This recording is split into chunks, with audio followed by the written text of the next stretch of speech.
You can start, Mataji. Okay, Mataji. Hare Krishna. Om Namo Bhagavate Vasudevaya. Om Namo Bhagavate Vasudevaya.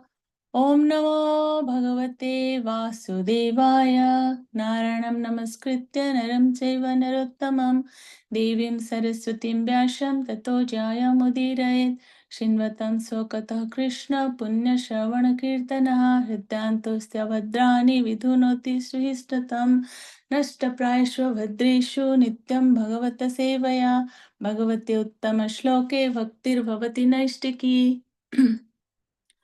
ॐ अज्ञानतिमिरान्धस्य ज्ञानाञ्जनशलाकया चक्षुरुन्मिलितं येन तस्मै श्रीगुरवे नमः मूकं करोति वाचालं पङ्गुं लङ्घयति गिरिं यत्कृपातमहं वन्दे श्रीगुरुं दीनतारिणम् Reading from Srimad Bhagavatam, Canto 4, Chapter 12, verse 13-14.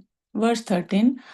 Satrim sadvarsha sahasram sasasha kshitimandalam bhoge punyakshayam kurvan abhoge ashubhakshayam. Synonyms. Tatri, tat, Satrim sat 36 Varsa years, Sahasram 1000, Sasasa ruled, Kshiti Mandalam, the earth planet, Bhoge by enjoyment, Punya of reactions of pious activities, Kshayam diminution, Kurvan doing, Avoge by austerities, Asubha of inauspicious reactions, Kshayam diminution. Translation and purport by Srila Prabhupada ki jai. Dhruva Maharaj ruled over this planet for 36,000 years. He diminished the reactions of pious activities by enjoyment, and by practicing austerities, he diminished inauspicious reactions. Purport: that Dhruva Maharaj ruled over the planet for 36,000 years means that he was present in the Satya Yuga, because in Satya Yuga people used to live for 100,000 years. In the next Yuga, Treta, people used to live for 10,000 years. And in the next Yuga, Dwapara, for 1,000 years. In the present age, the Kali Yuga, the maximum duration of life is 100 years. With the change of the Yugas, the duration of life and memory, the quality of kindness and all other good qualities diminish. There are two kinds of activities, namely pious and impious. By executing pious activities, one can gain facilities for higher material enjoyment, but due to impious activities, one has to undergo severe distress. A devotee, however, is not interested in enjoyment or affected by distress. When he is prosperous, he knows, I am diminishing the results of my pious activities, and when he is in distress, he knows, I am diminishing the reactions of my impious activities. A devotee is not concerned with enjoyment or distress. He simply desires to execute devotional service. It is said in the Srimad Bhagavatam that devotional service should be apratihata, unchecked by the material conditions of happiness or distress. The devotee undergoes processes of austerity, such as observing Ekadasi and similar other fasting days, and refraining from illicit sex life, intoxication, gambling, and meat eating. Thus, he becomes purified from the reactions of his past impious life, and because he engages in devotional service, which is the most pious activity, he enjoys life without separate endeavor. Verse 14. Evam bahusavam kalam mahatma vichalendriyaha trivargaupaikam nitva putrayadam ripasanam. Synonyms. Evam, thus, Bahu, many, say, Savam, years, Kalam, time, Mahatma, great soul, Avichalandriyaha, without being disturbed by sense agitation, Trivarga, three kinds of worldly activities, Aupaikam, favorable for executing, Nitva, having passed, Putraya, to his son, Adat, he handed over, Nipashanam, the royal throne. Translation and purport by Srila Prabhupada ki Jai. The self-controlled great soul Dhruva Maharaj thus passed many years favorably executing three kinds of worldly activities, namely religiosity, economic development, and satisfaction of all material desires. Thereafter, he handed over the charge of the royal throne to his son. Purport. Perfection of materialistic life is suitably attained by the process of observing religious principles. This leads automatically to successful economic development, and thus there is no difficulty in satisfying all material desires. Since Dhruva Maharaj, as a king, had to keep up his status quo, or it would not have been possible to rule over the people in general, he did it perfectly. But as soon as he saw that his son was grown up and could take charge of the royal throne, he immediately handed over the charge and retired from all material engagements. One word used here is very significant, avichalendriyaha, which means that he was not disturbed by the agitation of the senses, nor was his sensory power diminished. Although in years he was a very old man, since he ruled over the world for 36,000 years, naturally one may conclude that he became very old, but factually his senses were very young, and yet he was not interested in sense gratification. In other words, he remained self controlled. He performed his duties perfectly according to the materialistic way, that is, the way of behavior of great devotees. Srila Raghunath Das Goswami, one of the direct disciples of Lord Chaitanya, was the son of a very rich man. Although he had no interest in enjoying material happiness, when he was entrusted with doing something in managing the state, he did it perfectly. Srila Gaurasundara advised him from within, keep yourself and your mind completely aloof, but externally execute the material duties just as they need to be done. This transcendental position can be achieved by devotees only, as described in the Bhagavad Gita, while others, such as yogis, try to control their senses by force. Devotees, even though possessing full sensory powers, do not use them because they engage in higher transcendental activities. End of purport.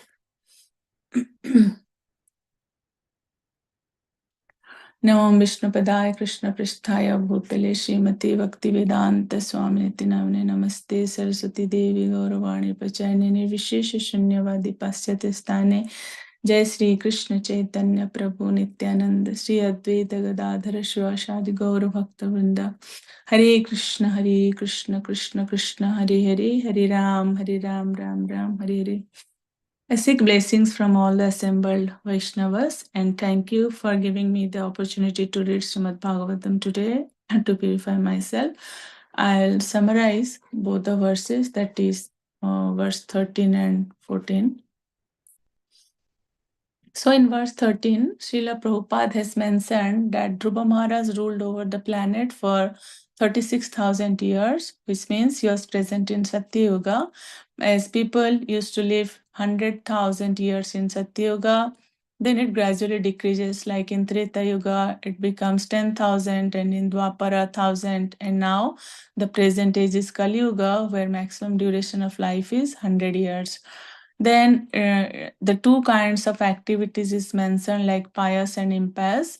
So from material point of view, when someone executes pious activities, he or she can gain facilities for higher material enjoyment. But due to impious activities, like few impious activities like killing animals, meat eating, illicit sex, gambling, cheating, etc., one has to undergo severe distress. However, a devotee is neither interested in enjoying the results of his past activities, nor he is distressed for his sufferings. His only desire should be executing devotional service. Because in Bhagavad Gita 2.14, Lord, the Supreme Lord Krishna says to Arjuna, Matra sparsastu kaunteya sitosna sukha dukkhada agama paino nitya stamsi tikshava bharata. The non-permanent appearance of happiness and distress and their disappearance in due course are like the appearance and disappearance of winter and summer seasons. They arise from sense perception, ocean of Bharata, and one must learn to tolerate them without being disturbed.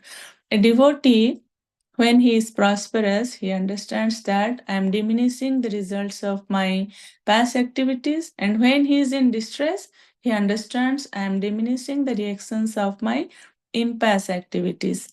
A devotee undergoes processes of austerity like observing Ekadasi, doing fasting, like now many devotees that are observing Bhishma Panchaka, they are doing fasting, chanting extra rounds, reading, hearing scriptures.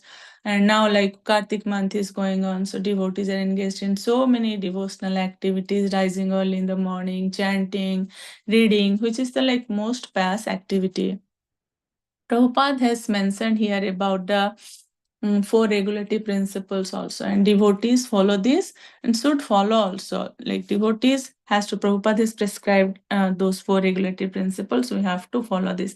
This way, they get purified from the reactions of his reactions from the past and past life. And because the devotees engage in devotional service, which is the most past activity, they enjoy life without separate endeavor. Without separate endeavor means when we execute devotional service, we don't have any materialistic goal because we enjoy by serving Krishna. Because that's also a real identity. Jiver Swarup hai Krishna Nitya Das. We are not enjoyers. Krishna is the real enjoyer. Bhaktaram Yagyan Tapasham Sarvaloka Maheshwaram. That's why we're practicing Krishna consciousness. We come into contact with Maya, that is illusion, due to the desire of lord it over Maya. And that is the cause of our sufferings.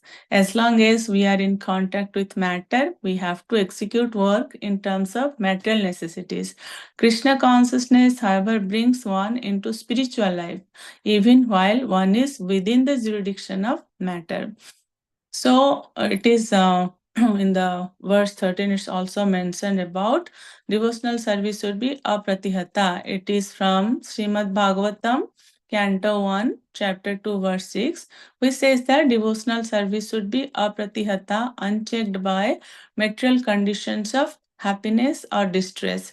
So that verse says like, Sabhai pumsam paro dharmo yato bhaktir adhukshaje ahetuki apratihata yatma suprasidati.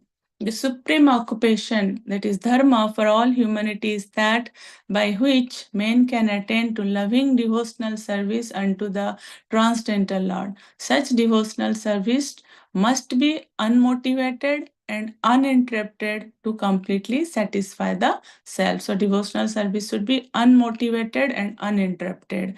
We have to understand that material existence is temporary, illusory, and full of miseries. There is no happiness at all. There is just the futile attempt to get rid of the miseries, and temporary cessation of misery is falsely called happiness. Therefore, the path of progressive material enjoyment, which is temporary, miserable and illusory, is inferior, but devotional service to the Supreme Lord, which leads one to eternal, blissful, and all cognizant life, is called the superior quality of occupation. One should therefore accept the superior quality of occupation in the form of devotional service of the Lord without any tinge of unnecessary desire, fruitive action, and philosophical speculation. So Dhruva Maharaj diminished the reactions of past activities by enjoyment, and by practicing austerities, he diminished inauspicious reactions.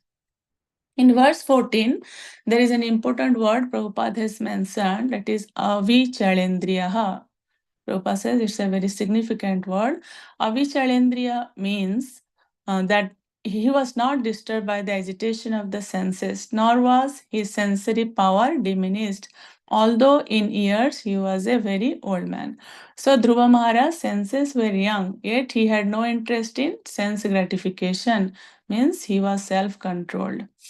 So when we have some material desires, we don't need to analyze from where it is coming from. Sometimes we have material desires and we try to analyze from where this desire is coming. We don't have to analyze that. We have to understand if it's not linked up to Krishna means it's material desire, and we have to remove it completely. Like when we get some boils on our hands, we have to remove it from the beginning. Otherwise, it will grow, it will become bigger in size and become infectious. So nature of the mind is to contemplate. The materialists are contemplating the objects of sense enjoyment, but devotees they contemplate the instructions of the Lord and spiritual master and develop attachment to it. The Lord, as the Paramatma within, sees what is our predominating desire. If it's spiritual, then the Lord brings on the spiritual path. With the help of knowledge, we should be able to control the temptation of the senses. One cannot think that he can fulfill spiritual desires, and we should not think that we can fulfill both spiritual desires and material desires at the same time. So, here as sense control that is mentioned, so I'll just little bit like explain about like how soul, intelligence, mind and senses they work. So soul is the topmost personality in the body. Intelligence should control mind and senses, but we see sometimes intelligence also go on one side and mind and senses on the other side. They go by pleasure. So senses are servants of mind. When mind is not under control of intelligence, intelligence takes help of soul. Intelligence has reasoning ability. So sometimes intelligence like it's get polluted by the mind. So we say like kubuddhi, subuddhi and kubuddhi. Intelligence, when it takes help of soul, because intelligence has the reasoning ability, but sometimes also it fails to control the mind. So that time it should consult the soul, and soul takes direct charge of the senses. We should begin our devotional service. That's why we have to begin our devotional service by controlling the senses. Like we see nectar of instruction, Bacho Begum, like everything begins by controlling the senses. Out of the different avenues given to us, the senses are the grossest, and grossest ones are easy to control. Let's say, like one example we can see, like a fan is moving, it's on, and we want to stop it. So we cannot go directly like stop the fan. It's very difficult because it's moving. We cannot stop it directly, but we can regulate it via the switch.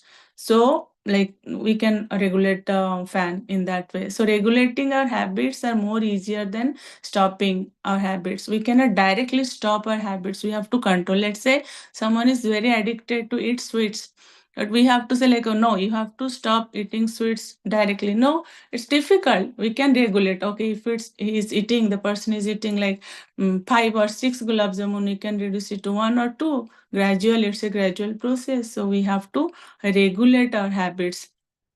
And yes, we have to, because regulating habits are more easier than stopping the habits. Mind cannot be stopped, it can be regulated, and it happens by regulating the senses. So when we sit for chanting, we should expect the mercy of Radha Krishna.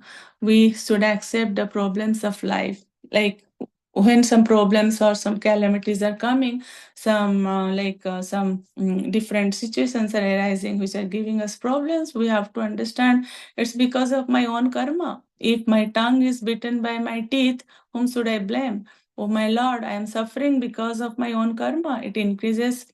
If if we'll accept things like in that way, it increases humbleness, and expecting mercy increases greed for Krishna. Then comes tolerance. So I was just listening one lecture. So Giriraj Swami, His Holiness Giriraj Swami Maharaj, he explains like the real meaning of tolerance. He says the 3 statements: tolerate reversals eternally, remain cheerful internally, stay fixed in your duties. Like we say, okay, we are tolerating whatever is coming, we are tolerating this person, we are tolerating this situation. But what is the real meaning of tolerance? We should not show externally that we are tolerating. Inside also we have to remain calm and cheerful, and fixed in duties means we have to fix in our devotional activities. That's the real meaning of tolerance. So yeah, Srimad Bhagavatam, Canto 10, Chapter 14, verse 8 says, Tatyanukampam su samikshama bhunjana evatma kritam vipakam hridvagva purvir vidada namaste jivetuya mukti pade sadaya bhak. My dear Lord, one who earnestly waits for you to bestow your causeless mercy upon him, all the while patiently suffering the reactions of his past misdeeds and offering you respectful obeisances with his heart, words, and body, is surely eligible for liberation, for it has become his rightful claim. One cannot approach the sun without becoming the fire. So one cannot approach the Supreme Pure Lord Krishna without undergoing a rigid purificatory process, which may appear like suffering, but which is in fact a curative treatment administered by the personal hand of the Lord.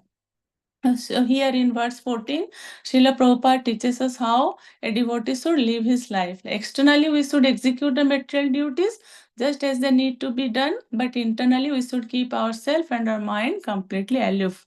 And that is this transcendental position can be achieved only by the devotees. Give an example of Srila Raghunath Das Goswami, and we have seen examples of Bhakti Vinod Thakur. They are like such like they reach and such higher position like from material point of view. At the same time, they are like great Vaishnava leaders. So like when we are also working, we need to work, and we need money for our family, but externally we have to execute. Krishna did not say that don't do your duty. We have to do our duty, but internally we have to always remember Krishna, because Krishna only says man mana bhavo mad bhakta, always think of me.